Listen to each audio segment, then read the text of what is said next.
Welcome to Pause for the Truth, where you can sit back, relax, and hear an honest dialogue about health, wealth, legal, and social issues.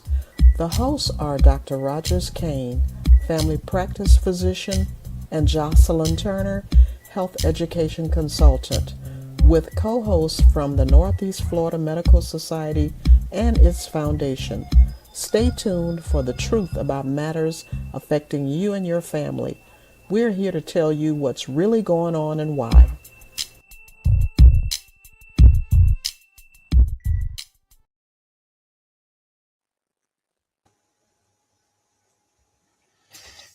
All right, then. Hello, everyone. Welcome to Pause for the Truth. Today, we have a couple of distinguished guests with us, returning guests, so it should be an interesting conversation. We have Dr. Kenneth Jones and Dr. Barbell Johnson. How are you guys doing today? Doing very well. Thank you. Doing great. Thank you, Tyrone. Awesome, awesome. So, as you can see, I'm kind of stand in. I'm usually the guy behind the scenes, but today, with the help of Dr. Jones, we're going to start this here very important conversation, and we're going to get some, I think, some good opportunity to spread some good news to everyone. So, Dr. Jones, you go ahead and start us off, or I get Ms. Jocelyn in. Yeah, good evening, everyone. Basically, this evening we wanted to discuss, and we have appropriately tapped the right person, Dr. So I'm having Kim technical Barbell Johnson difficulties from and I Mayo can't Clinic. hear anyone. And our discussion will be primarily about studies, new studies that are out there that African American patients can participate in. Because many times we see the results of studies where they've looked at 3,000 patients. And when you break it down, it may have 15 African American patients, but they're using that number and those results to say that this will happen with everyone. Well, we don't know that. And one of the reasons is that many African American patients are very suspect when people ask them to participate in studies, understanding fully well we had the Tuskegee experiment. But going forward now, we have more African American researchers who, of course, are cognizant of the fact that we have a population who's suspicious of the medical community at times, specifically with research. So this evening we will talk a bit about it. Dr. Barbell Johnson is an expert at this and managing research projects, and she will give us her perspective on it and where we are. Understanding fully well, we still need African Americans to participate in breast cancer studies, lung cancer studies, colon cancer studies, you name it, hypertension studies, studies for hyperlipidemia, studies for Alzheimer's, dementia. All of those things, they're ongoing studies in prostate cancer treatment, but we still need more people of African descent to participate.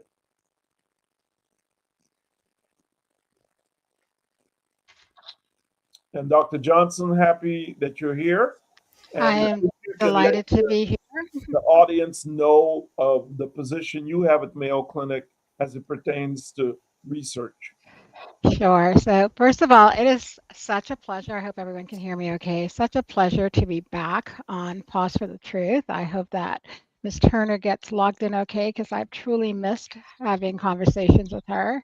I'm a little late to the party, but I wanted to congratulate Dr. Jones for his decades of service to this community. As many know, he recently retired from his full-time position, but never from this mission of making sure that those who are underrepresented in medicine and clinical trials, those who maintain such a heavy burden of disease in our community, that they have a voice. And so, Dr. Jones, I just wanted to, on behalf of the community that you've served for more than 4 decades, say thank you to you for all you've done and for hosting me tonight. So thank you very much. And Thank of you very course, much. You're so kind. Tyrone, it's always great to see you. So last time I was here, I actually had a different title, but same employer. I remain at Mayo Clinic, which of course, has been my home training institution, and alumni of this institution have stayed in this community after training. And now I still stay and work in the clinical trial space here at Mayo Clinic in Florida. My new position is the Program Director for General Internal Medicine, Community Clinical Trials and Innovation. And in that department, I've moved a little bit away from the cancer trials specifically and moved into general internal medicine, which is really my bread and butter and my training. So as Dr. Jones, you were saying, we need more people in different kinds of trials. I think that's what we continue to realize, that we need more people like us, more people like me, who are able to work with scientists and work with clinical trial developers and work with community members, so that we're just represented better in spaces when it comes to either clinical trial development, participation. And so with that, I just wanted to just kind of give you a little bit more about my new background, and happy always to discuss clinical trials from different levels. You talked about how we got here, you know, how we continue to be challenged by the low participation numbers of underrepresented clinical minorities in clinical trials. And I wanted to say that continues to be a challenge, but the numbers are getting better. And I think they're getting better because there's a lot that's happening. I will always say, like I've said before on this show, is that if we are going to enter the space in clinical trials like we do in healthcare. So if we're comfortable in healthcare, if we're trusting of healthcare providers, if we're trusting of the medical system, we'll be more trusting of clinical trial space. And I think we are seeing a little bit more diversity in those spaces, particularly in Northeast Florida. We have incredible advocates who are primary care providers, who are specialty providers, who are taking care of us and our families. And there is an overwhelming need right now in our current social environment for those of us who have the privilege to serve in these spaces, to be more vocal, to be more of a stakeholder for those who are voiceless in this community. So I think it's a great time for us to have this conversation, but it's a critical time for us to have this conversation, because there's a lot that's happening that we seem to not have direct control of. So what can we control? And in the space that we can control, we enter these kinds of conversations. So yes, clinical trials continue to be a space where we can participate voluntarily in opportunities to really advance science, advance sometimes our own medical care, advance our understanding, or even just advance having a space where people like us are gathered together in one cohort, in one group, so that we can better study how things impact us. And research in general is kind of the blanket term that we use. Clinical trials typically is that space where we reserve the term for those things when we have an intervention, like a medication or something. We do something with you or to you, and then we monitor the efficacy or the safety or the outcome. So there's research in general, and there's clinical trials, and I tend to use those terms interdependently, and I will always be happy, Dr. Jones, to qualify if I'm getting confusing.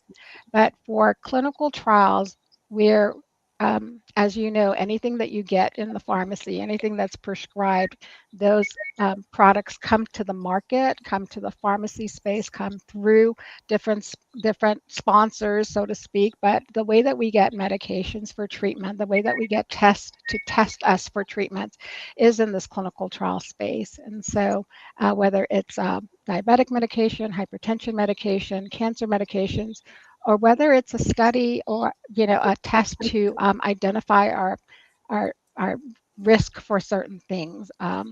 There's an incredible movement right now for genetic testing so that we can identify risk that we may have genetically.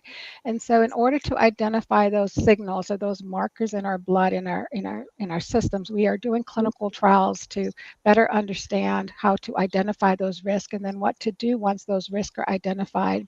And for that reason, as you look at all the chronic diseases that underrepresented minorities have borne just because of social determinants of health and other things, we need to be more present than ever in these spaces, because as I often say, the train has left the station.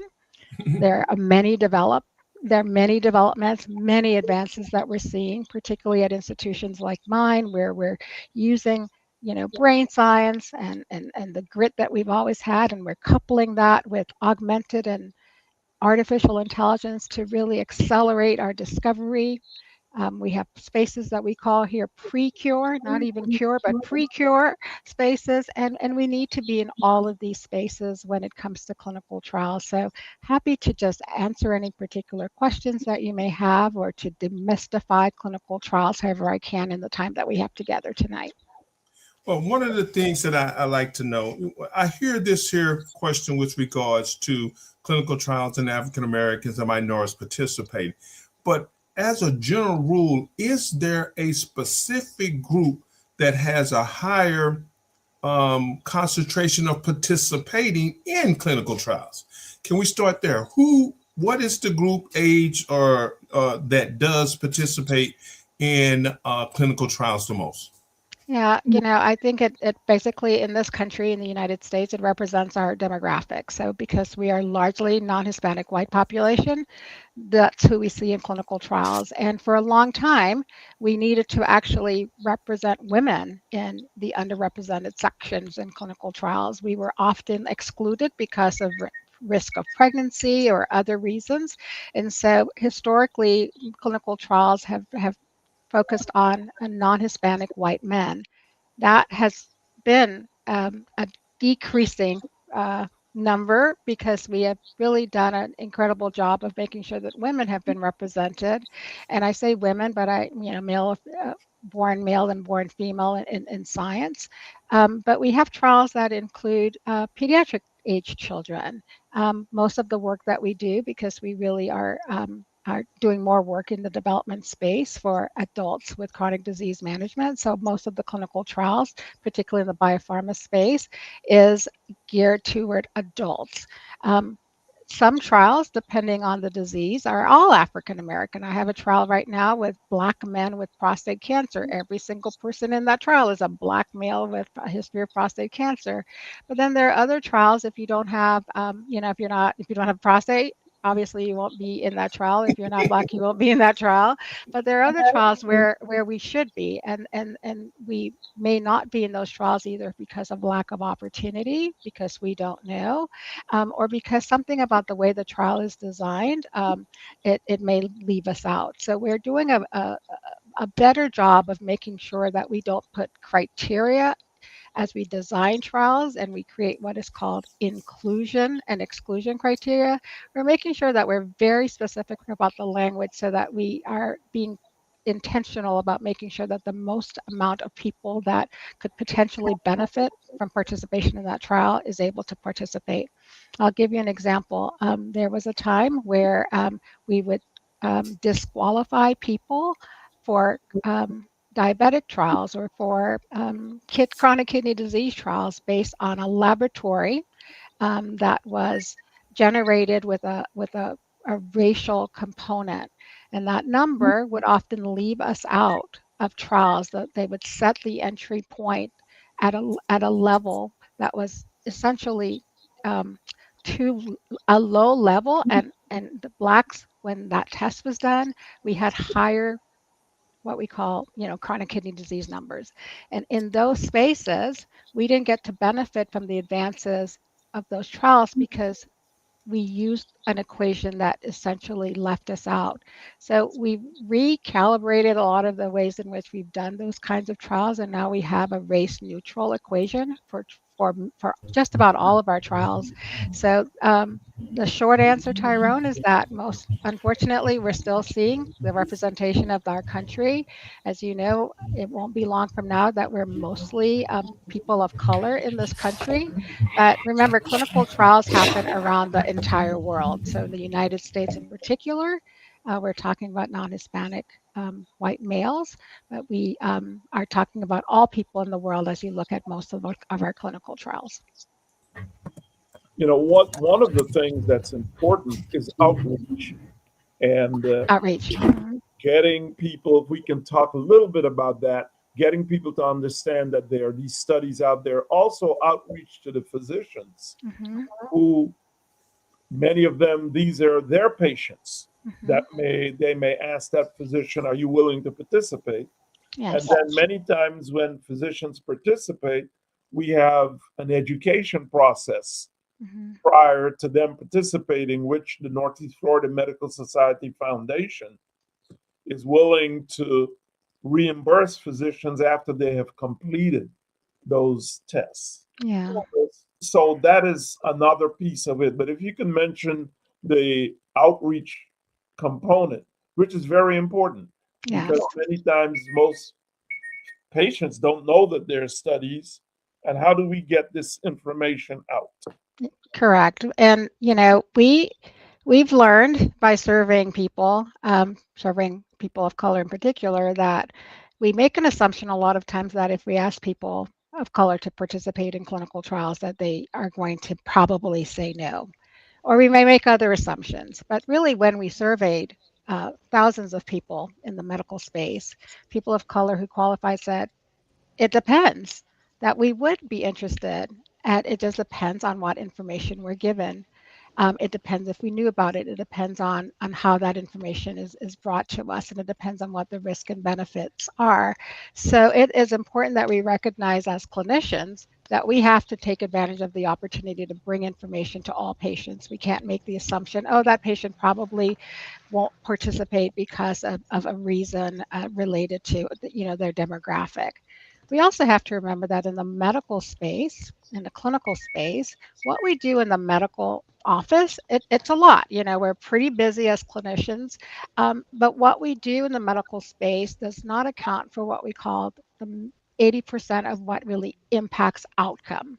And those are the social determinants of health. And because of those kinds of things, we have to be conscientious of those.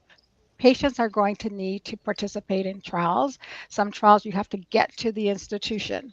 Can you get there? Are you transportation limited? Sometimes there are, food insecurity type issues that really require certain things for your diet or your nutritional plan to be participants. So we've got to be conscientious of all the other reasons other than just the disease for patients to participate in trial. And because of that, we have done probably in the last few years, especially since COVID, and a much better job of trying to decentralize many of the aspects of the clinical trials. So one, you have to be able to find out about it. Either you find out about it, from a social media source, from an influencer, from church, from a faith-based organization, from an advocate, or your clinician or your medical team.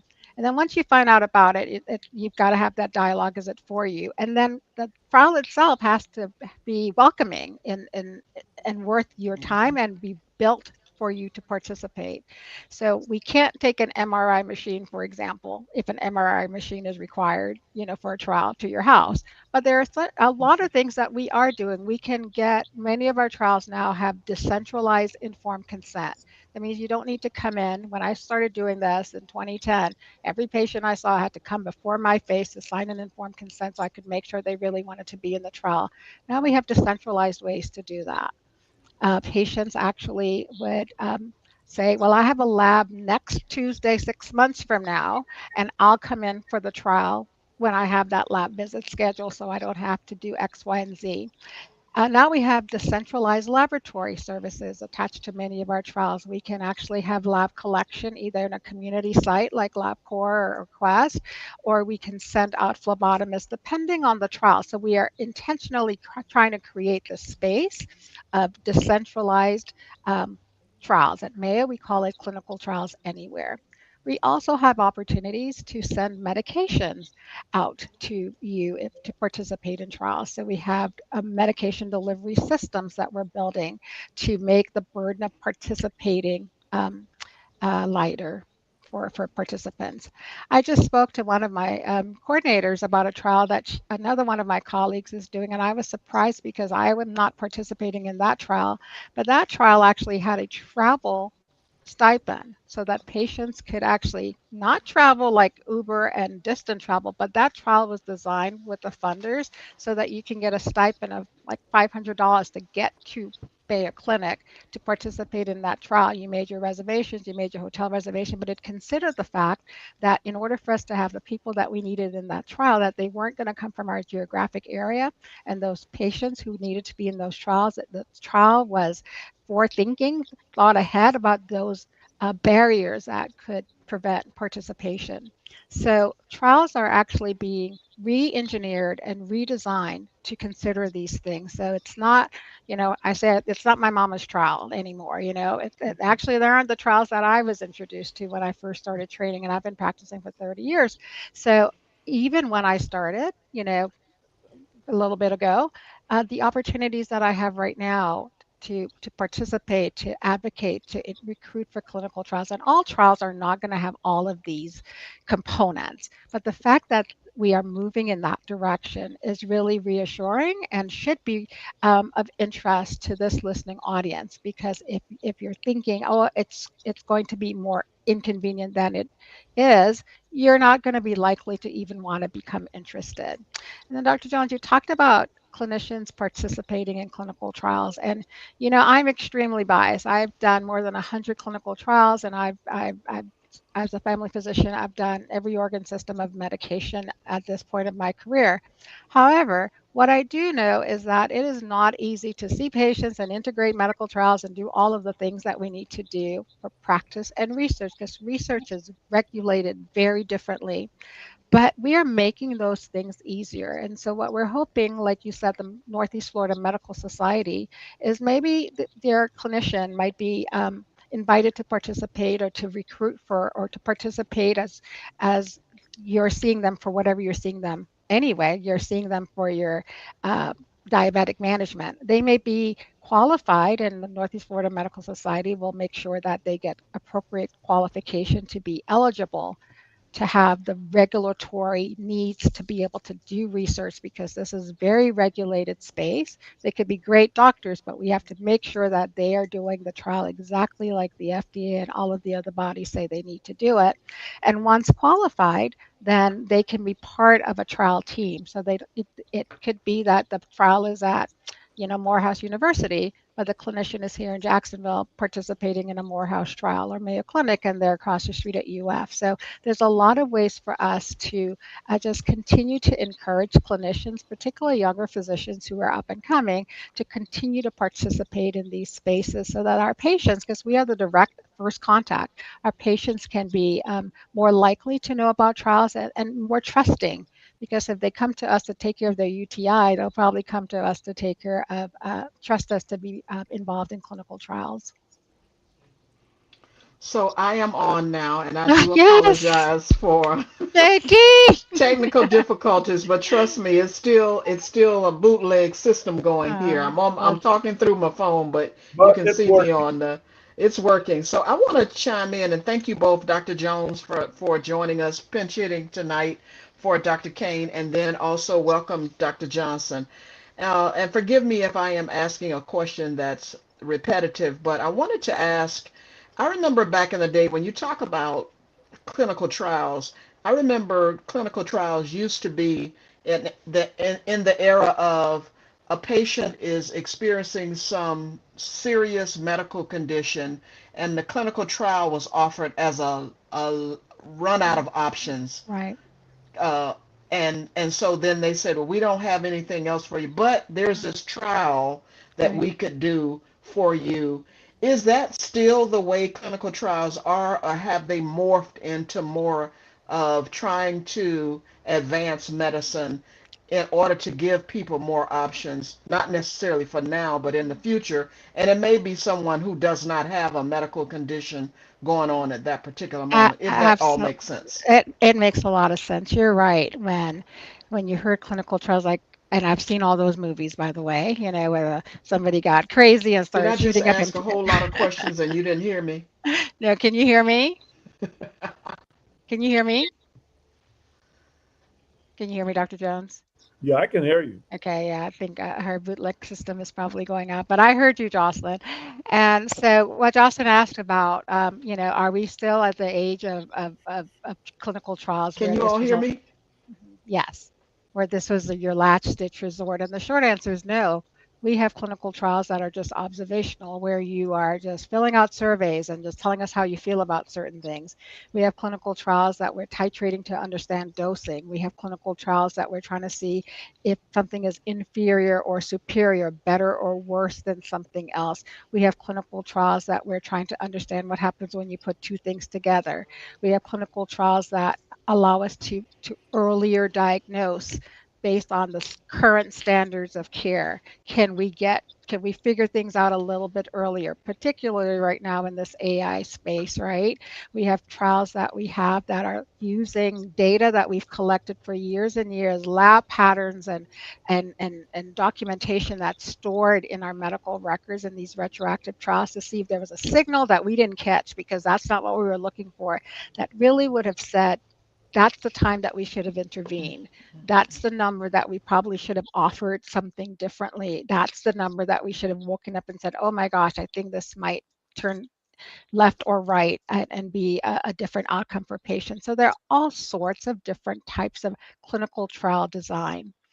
I'm going to speak with a little bit of personal privilege because I'm in the Women's Center right now. And so one of the things that I probably get more often than not, talking to women and colleagues and friends and sorority sisters all day, relates to, you know, health and wellness of women. And it can be anything from hair loss and edges, or it could be about weight loss. It could be about hot flashes. It could be about, family disease history for breast cancer. It could be about vaginal dryness. It could be about chronic UTIs. It could be about herpes outbreaks. It could be about anxiety and depression and irritability because they turn a certain age and now like everything actually just irritates them to no end. All of those, I can tell you, I can find a trial. Not necessarily that we have them here, but there's a clinical trial that is probably happening in this space for just all of this. So the short answer is no. We are studying to advance science, and it is really to improve what we know, to advance things that we can bring to market, like novel therapeutics, better ways to treat your cancer with less side effects, things that we can do before we introduce chemotherapy, pre-treatments. Does it work for all people? Does it work like this for whites and for Black men? So we are doing those trials, and they're advancing, and we need more diversity in those trials. We absolutely need more diversity in those trials. But then we're also doing trials, or we're starting to do trials where we've gathered information. Now we have more information, and we realize that what we have may not have been, may not be how we should be approaching care. We have Dr. Jones, who has treated women for all of his career, short of transplanting men for other or with other organs. But in the breast cancer space, for example, women who are perimenopausal, those women who haven't gone through the change yet, for example, may start to have experiences of mood changes, sleep disturbances related to what we call the pre-change, right? And we don't wait, we wait until we have hot flashes to say, let's go talk to the doctor about some things. But now we've done trials that say we can probably help you to have a better quality of life before you start having those vasovagal, those hot flash symptoms. And maybe that will improve your work performance, improve your cognition, improve your mood. But we have to, one, make sure that we educate people that these things are happening. And then we have to be able to make sure that we're doing those studies correctly so that we can use the current medications that are on the market, not the ones that we've used historically. We can look at the data that we have about safety and goes, did that overrepresent or underrepresent things like heart disease and bone loss and memory? So we are oftentimes looking at what our patients are experiencing every day and trying to advance how we take care of them with what we currently have, and also looking ahead to know if we are to treat them and save their lives and improve their quality of life. Are there things that we should be doing to be responsible physicians now? And all of that is coming from the body of clinical trial work. And as you will notice, a lot of medicine today is a lot of preemptive intervention. Yes. We're doing genetic testing. We're looking at molecular genetics to Yes. say you person A, B, or C, when we look at a cohort of people that carry these genes or have this genetic pattern, you will develop blank. So now we understand Or you may, right. someone who may develop something that we can start treating before they develop it. So Yeah. medicine is going in that direction. And at the same time, as we're trying to say we will treat this person preemptively, then do we have enough people in the cohort that represents the population? And And the short answer is no, right? right. And that's where we're trying to get more African Americans to participate in things Absolutely. like that and studies like that. Absolutely, Dr. Jones. And so you bring up a great part of this work that we do in the genetic screening space.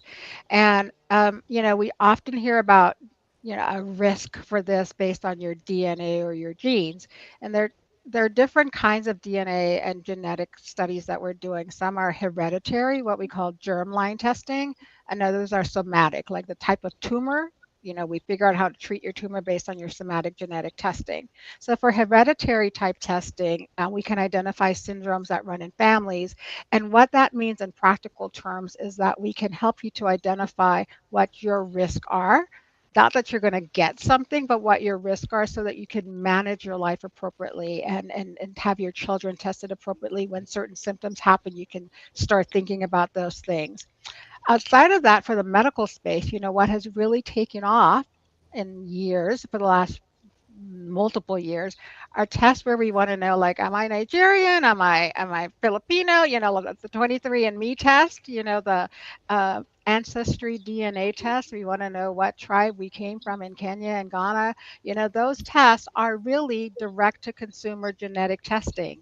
And so while we might be giving our 99.99 Christmas gifts of tests to our friends for gifts or ordering them ourselves, those are actually genetic tests. And what we're using actually are tests like those, because once you give your samples, they often become samples that are used in medical science to find out what cancer risk exists, what kinds of different diseases can we use those kinds of samples. And I don't want to leave the impression that we're just using any sample that we can get to test all this stuff, because like I said, this is a highly regulated space.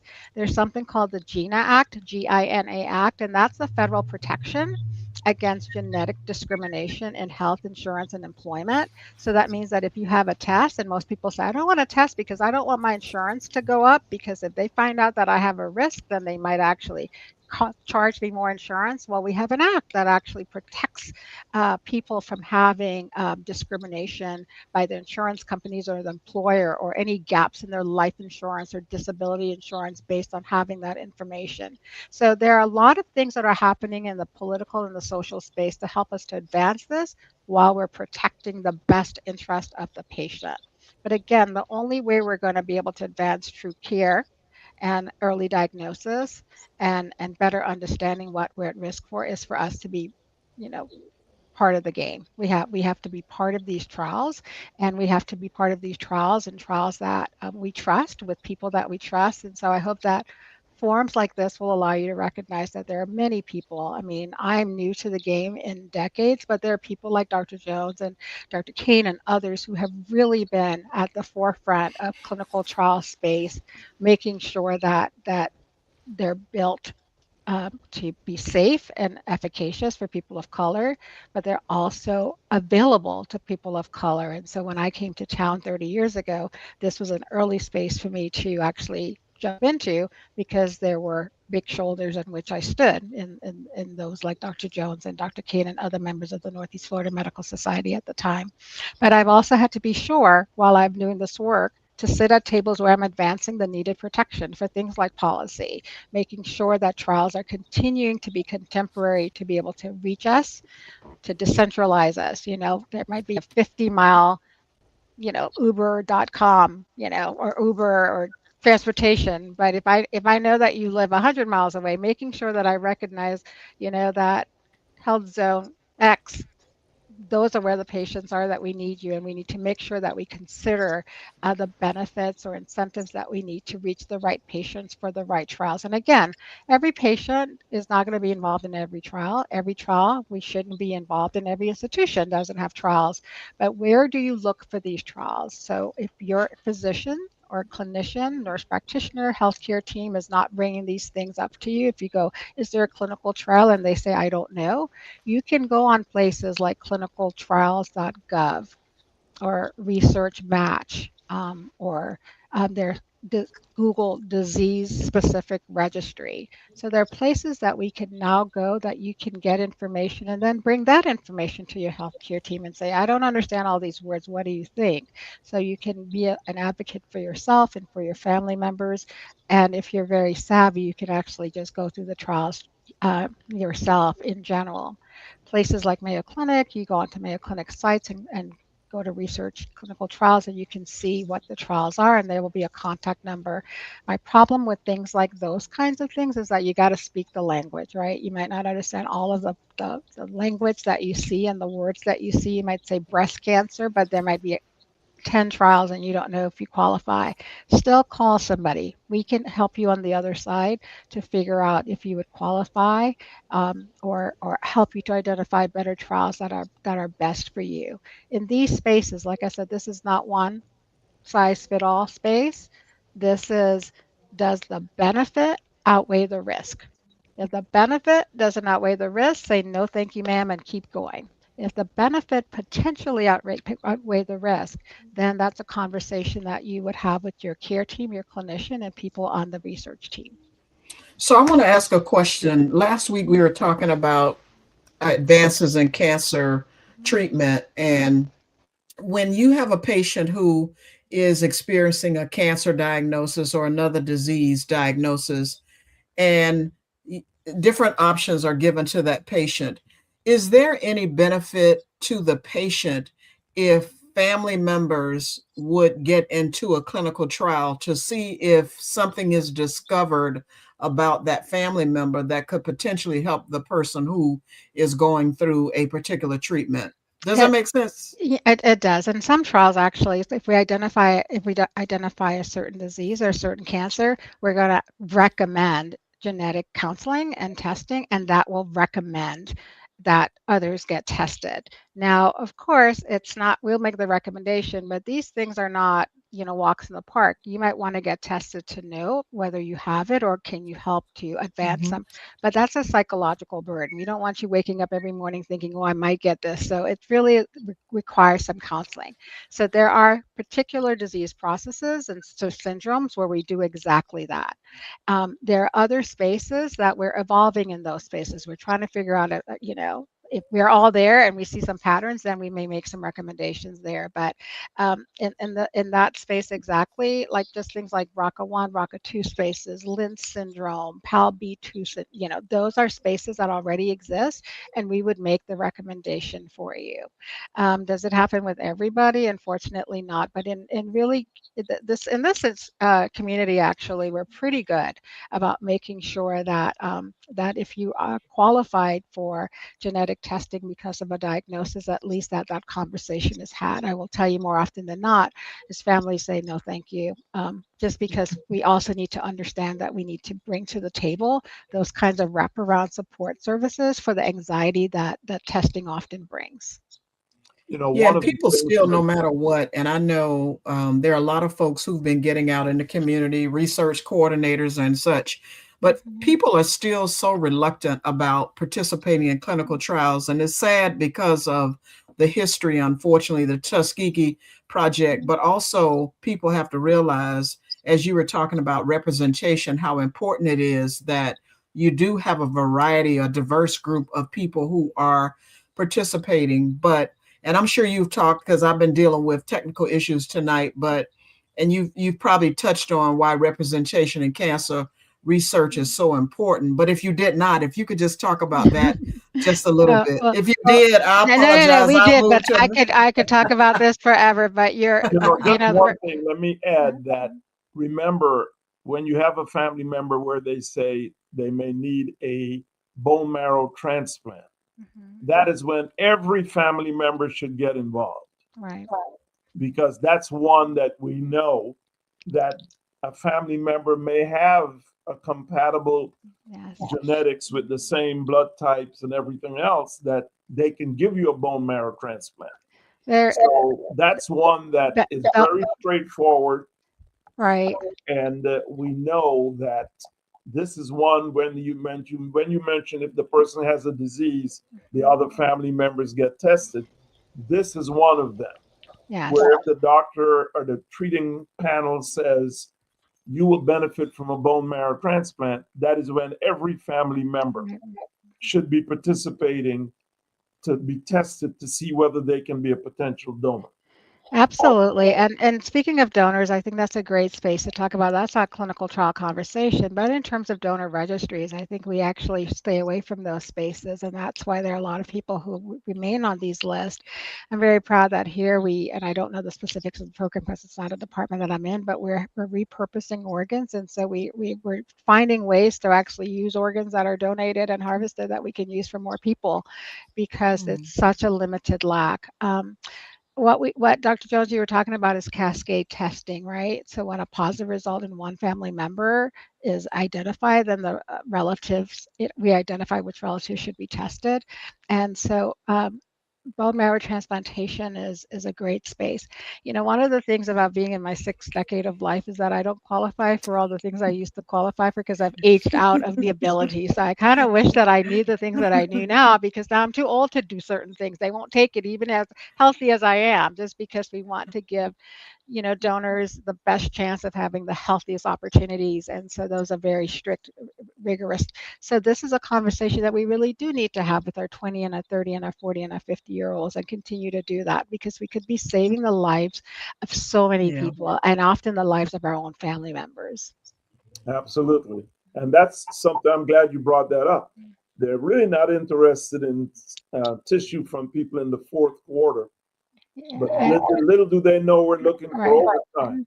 And you know, and there's might come a day where, like, you know, like 60 might be the new 20, right? Because we know how to protect we know how to protect the decrease the risk in transplantation. And those are the kinds of things that we're seeing right now. Can we figure out, you know, I will tell you some of the wonderful things that happen in our very community here. And I know that your audience is outside of Northeast Florida, but it's really amazing for me to walk across the campus to see AI used to create a cell, to test a cell, because we don't have the cell, and to create something in the augmented space to look just like the real thing, so that we can test it. And that science is currently existing. So right now we need, until it's perfected, you know, we need us. But how did they get those metrics? Because they can match that based on the reality of what tissues we've collected along the way. So we won't hopefully need, there will be a Star Trek day. I won't be around to see it, but we won't need our tissue in our body and invasive testing all the time. I think we're moving in a space that we're going to see, but we've got to be in the playground to benefit from it, right? We have to be in the playground to benefit from it. And so there's just no, you know, way that I can speak enough to the importance of these things, the importance of, you know, testing, clinical trial participation, just getting educated about these topics, the importance of race specific. And I know that we're very cautious about speaking about race, and, you know, and aren't we all the same? Don't we all bleed red? Yes, but race specific ancestry and the variations really are important when it comes to health outcome. When Dr. Jones, if, you know, he was going to look at me and look at my, you know, breast cancer risk, for example, 10 years ago, he would have a list of something called variants of unknown significance. That was mostly a lot of stuff that we would show up with, and they didn't know what to do with it, because we didn't have enough people to understand what was significant and what wasn't significant. We've been able to bring more people, more diverse people, to understand which of those things were significant. Some of them we were like, oh, we've been worried for nothing, and that's not significant anymore. But we needed to really bring the diversity into science, as well as advance the way that we can figure out what things are important. So this is such a rich and engaging space. And obviously I love the privilege that I get. I wish I could be put out of business and everybody could be well, and I don't need to do this anymore to pay a That, mortgage. that But that's but our but goal as that is doctors. our goal. But until then, I mean, my gift, and I'm very Christian, and I apologize for that. But my gift is to really be a connector, right? To be a connector. I've had my years of doing direct patient care, and now because I tend to be nerdy, this is a space that I've been able to elevate my career to work with a team of very incredible people. But you are my people, right? So this is the space that, and I'm Caribbean, again, no apologies there. So I was raised that, charity begins at home. And so we must continue to be, whether you're from Ghana or Guyana or the Virgin Islands or Alabama or Jacksonville, Florida, those of us, and you don't have to be skin folk to be kinfolk. I'm not saying that, but for those of us that you can trust, I just encourage you to lean in and to let these types of messages. This is the one thing about Pause for the Truth, Jocelyn Turner, that I love, is that there's an opportunity every single week to get trusted medical information, trusted information about community, trusted information about society, because Mm-hmm. you care first. And right now, it's kind of hard to tell. I mean, I used to go to the CDC for everything. Now I've got to like look at fine prints, right? That's So right. so you've got to know where your trusted sources of singular truth is. And these are the spaces that we can bring that information to our community. So, Something that Ms. we uh-oh. mentioned earlier, and I think the fact that we are coming to the end of Black History Month, and we Mhm. talked about AI. If you notice, NVIDIA just named their fastest computing chip in AI after a Black scientist, Dr. Blackwell. Yeah. It's called the Blackwell, um, but Mhm. it was named after an Yes. African American scientist who was a mathematician.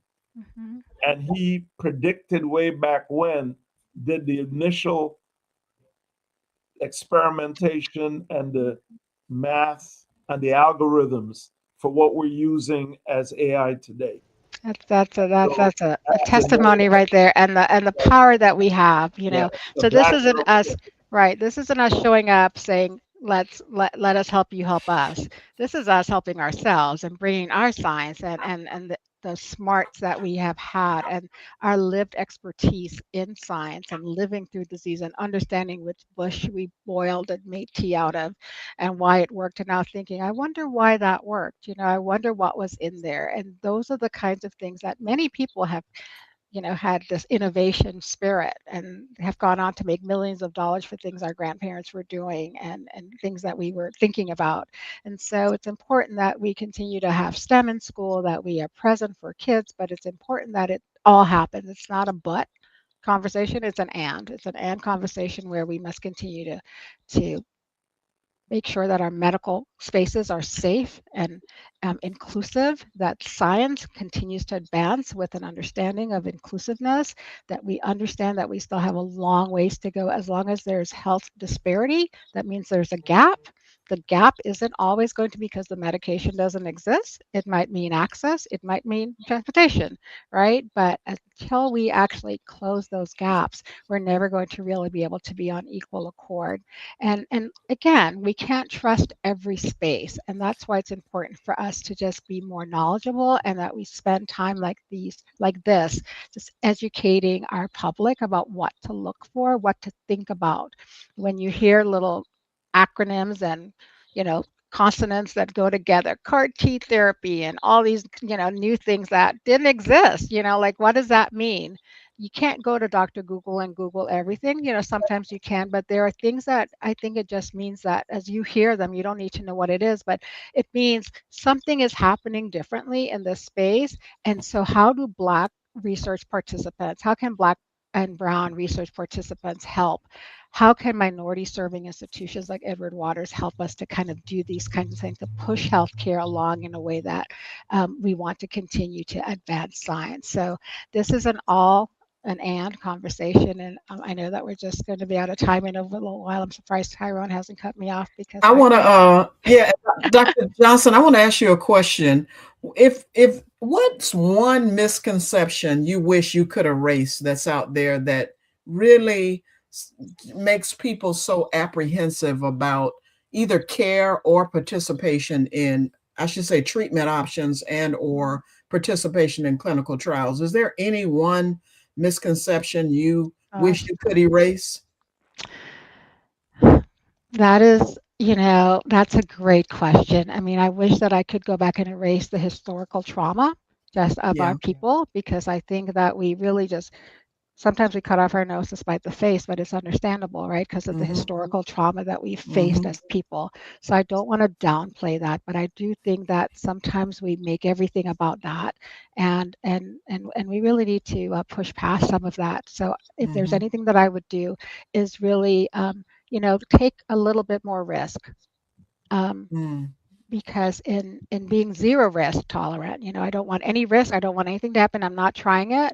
We're not going to advance anything. So there may calculated risk. And so I think that that's where we have to kind of dissect and deconstruct our historical trauma so we can see where some of the brightest spots are for us to engage. Thank you. And what's one small step listeners can take this week to protect their health? Sleep. Are you talking about you or are you talking about listeners? I will say, that's probably for me, but there are so many things that are so underrated. One of the things I love talking about, I did a talk for Jack and Jill about the power of connection. The isolation kills. I look at people just in studies who connect with people. That's picking up the phone, fellowship of church, the power of connection. So I would just say, don't forget that the little things are big things. The power of connection, sleeping, eating, just choosing one thing better, in your diet per day. You're not going to boil the ocean. We're not going to make a lot, but those little things do become big things one at a time. So don't discount the little, what you're considering the good that you're doing, because if you continue that each and every day a little bit more at a time, we really are going to be in a much better place. But sleep is pretty important. I will go ahead and say that. And people, for whatever, even though we talk each week, people still feel lost navigating the healthcare system. Is there any advice you can give? Yeah. That's our fault. Is there any advice you can give them? I mean, like one step at a time. I mean, you might fail in the first time that you try to navigate it, but don't give up. And that's sometimes what I know my family does. They're like, I tried, they didn't call me back, and I'm not calling them back. Like don't give up. That's my mother yesterday, by the way. So I really do think I hope she's not listening, but I really do think that that it's really important that one. And this is me trying to stay on my campus and stay employed tomorrow. But we cannot let the world take away the power that we do have. And so as we sit in these spaces, the sense of agency, which is that I have the ability to be in control of my space and my life, that when we don't have it, I consider that terrorism. That's a Kim Barbell Johnson, not a Dr. Barbell Johnson thing, because I think that if you lose the sense of agency, then we might as well just like roll over. So don't give that up. We are too worth it. We've come too far to really and even if you were functioning in ignorance, for a little while, just be wrong and strong for a little while, but don't give up, don't give up, because that's once you're out the game, you're out the game. So I hope that helps. Yeah, no, that's right on point. Responding to you, Joycelyn, is the fact that many people, they enter the healthcare system, they get a referral, and that's the last anyone looks at it. And what happens is that, and the only reason I was bringing this up was my son, when he worked with Mount Sinai in New York, they tasked him with, if someone gets a referral, see how long it takes from the minute that referral entered the computer system to the time that that person was seen by the specialist. And what were the components that would prevent that from happening rapidly. And if they've identified it, then they have to fix it. Yeah. So the institutions now, I think, are getting to the point where they're recognizing it has to be more than just you get a referral, say somebody identified a new cancer. You get a referral to go see Dr. A, who's the specialist, but 4 weeks later, you can't get into Dr. A because Dr. A's schedule is filled up. Right. Or doesn't take your insurance anymore or something. Right. The way many institutions are doing it now. Well, I know in New York, and I'm sure Mayo has some similar, where they're actually intervening. They're pulling reports. I mean, every day they're pulling reports to see you went to see Dr. A. Dr. A sent you to Dr. B, but here it is 4 weeks later, you haven't seen Dr. B. Right. Why And is it so? and it's not a Mayo, it's not a Florida, it's really just a medical nationwide liability right thing. Yeah. And so there are two things that are moving. One, this value-based space. It's more expensive to delay people's care. And Yeah. so people are well, it's going to benefit us, but the business of medicine is better if we can connect the dots sooner and keep you out of the hospital if we can do that. So the whole Yeah. value-based system that we're developing, if it works, it will be wonderful because those are some of the goals. But the other part of that is the fact that if we have the opportunity to understand how we keep our doors open in medicine, you'll know that there are things like the Joint Commission and the Center for Medicaid and Medicare Services that basically become like the police officers for these spaces.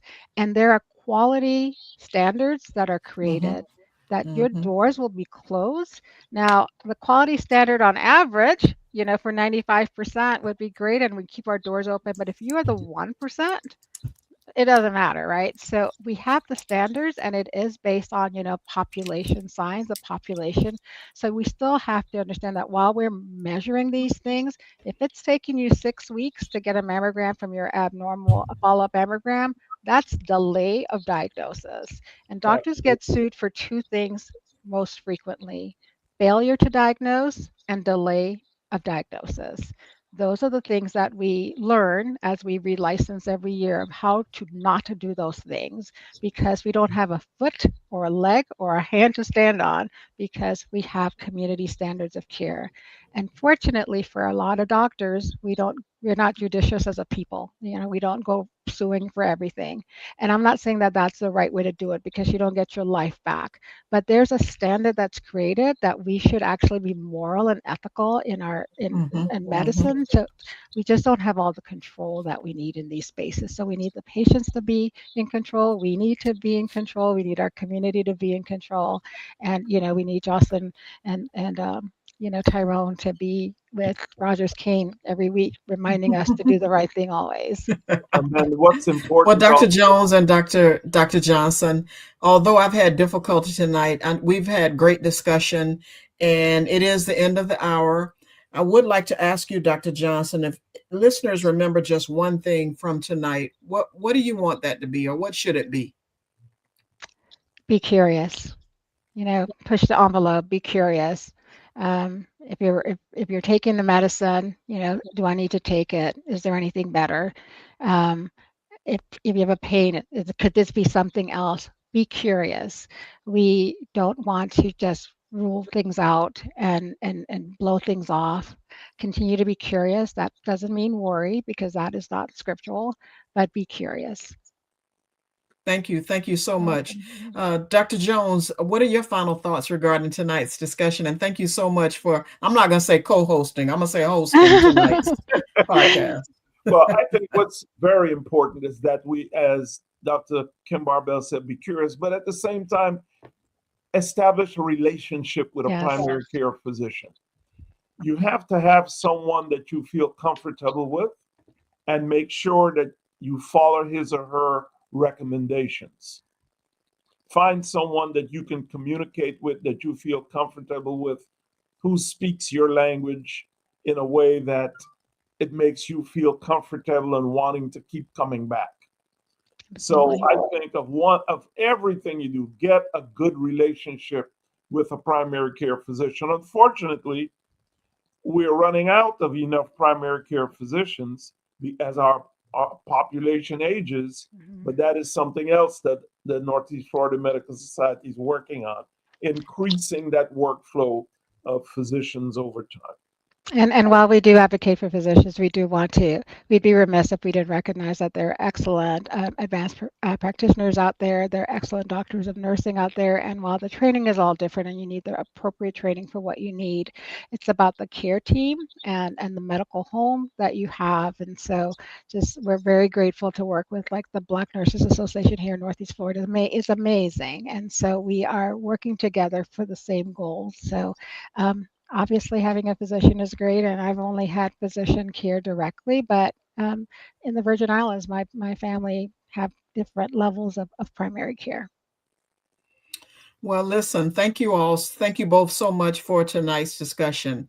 And to our audience, we encourage you to take one small step this week. Schedule a screening, start a healthier habit, talk to your doctor, or share tonight's episode with someone you love. Knowledge is power, and together we can close gaps in care, build trust, and create healthier futures for our communities. Thank you for spending this time with us on Pause for the Truth. Please continue to follow, share, and show up for these conversations, because when we pause for the truth, we make room for healing, hope, and action. Good night, and take care of yourselves and each other. We appreciate you spending time with us on Pause for the Truth. Ms. Jocelyn Turner and Dr. Rogers Kane are grateful for your support. Don't forget to like us on Facebook, catch us live on Twitch, and most importantly, subscribe on YouTube. A big shout out to Tyrone Jackson at Call Tyrone IT Services for keeping us connected. Join us every Tuesday at 6:30 p.m. Eastern Standard Time for more enlightening discussions. Thanks, and see you next week.